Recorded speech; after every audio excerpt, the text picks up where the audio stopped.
Well, hello everybody, it's Dom from the ElvisHimselvis Channel. Thank you so much for clicking in. Hey, if you're not a subscriber yet, go ahead and click that subscribe button and anything new from the channel gets sent right to you. Also, if you like this video, give it a thumbs up. It helps to push it out to more Elvis fans around the internet. Took off for a few weeks here, made a move from my old home in Florida up to Tennessee, which is fantastic as an Elvis fan. I'm only about 3 hours away from Graceland now. Landing here in Nashville, plenty of Elvis history around the city, definitely RCA Studio B, a lot of stuff to do videos on and to explore, so excited all about that.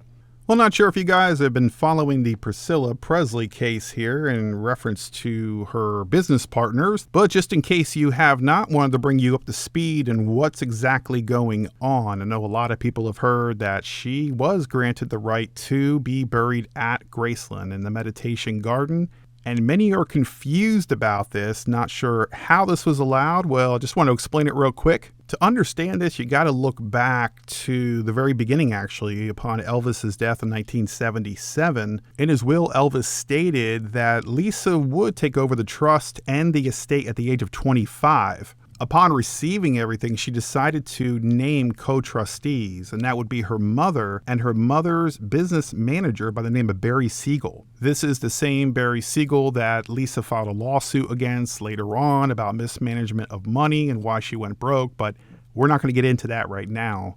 But it's important to know that Priscilla and Siegel were the co-trustees, meaning if anything happened to Lisa, that the estate and the money, the trust, would go into Priscilla and Siegel's hands.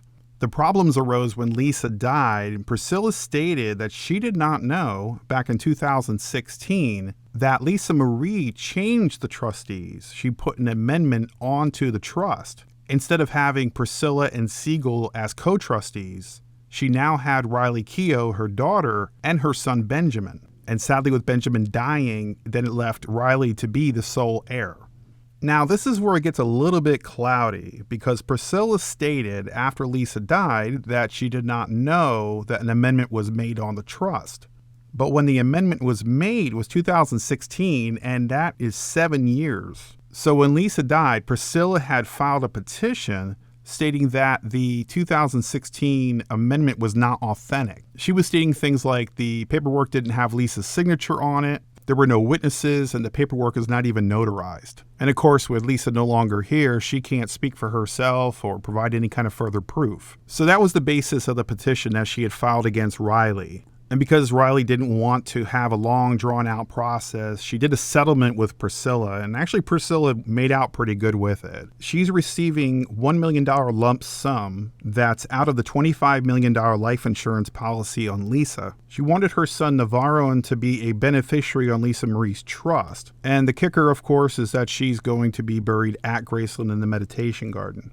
On top of the $1 million lump sum, Priscilla is also getting $100,000 a year for her role as a special advisor of the Promenade Trust, which is the name of the trust that Lisa had. So she's not getting $100,000 up front. What she's doing is getting monthly installments guaranteed for 10 years or when she dies, whatever comes first. And to protect herself, if Riley were to terminate her as her role of special advisor, she would still get the payments. So as the situation with Riley ended, Priscilla ran into another problem. She had a lawsuit filed against her by two people, Bridget Cruz and Kevin Fialco.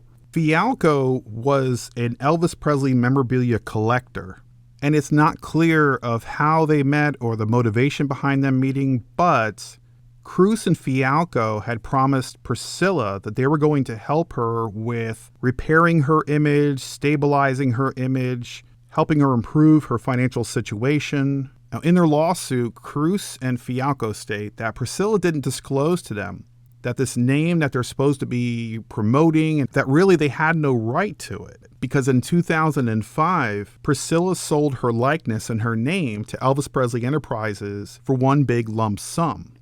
So they sued her for breach of contract because once things went south, she backed out.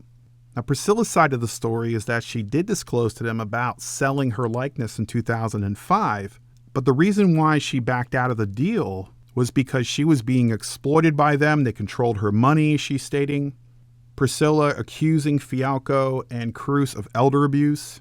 And once Cruz and Fialco had drained her accounts, she had less than $5,000 in the bank. So where the two stories cross with Riley and Priscilla and now these two business partners is that Fialco and Cruz are stating that Lisa in her living will wanted her time prolonged for attempts to revive her. But the two are stating that's not what happened and that Priscilla pulled the plug early. And this is a pretty big accusation because you can't really consider it murder if end of life is justified for taking a person off of support. But if there were more things they could have done and Priscilla said no, then that runs into an issue. Now, my opinion, I wasn't there just like all of us, and I wasn't in the room when the settlement was made. But either way, it's sad to see it comes down to money once again, and that the battle goes on for the Presley Trust. What I'm hoping is, and don't want it to happen soon, of course, against anyone, but if Priscilla dies, that hopefully this is all going to calm down, and that Riley will have control, and then of course that she could name her own children as co-trustees. What we can be happy about is that Graceland is still there. It's going to remain there. And all the fans can still go to the meditation gardens and visit Elvis's grave with his family and then enjoy the mansion and just celebrate his life and his career. So tell me what you think. What about this case? Do you think that Priscilla is owed anything? Do you feel that Riley made the right decision? I'm really interested to see what you guys think as well. Well, if you like this video, give it a thumbs up. And if you have not subscribed yet, make sure you hit that subscribe button. Appreciate all you guys. And until next time, this is Dom for the Elvis Himselvis Channel.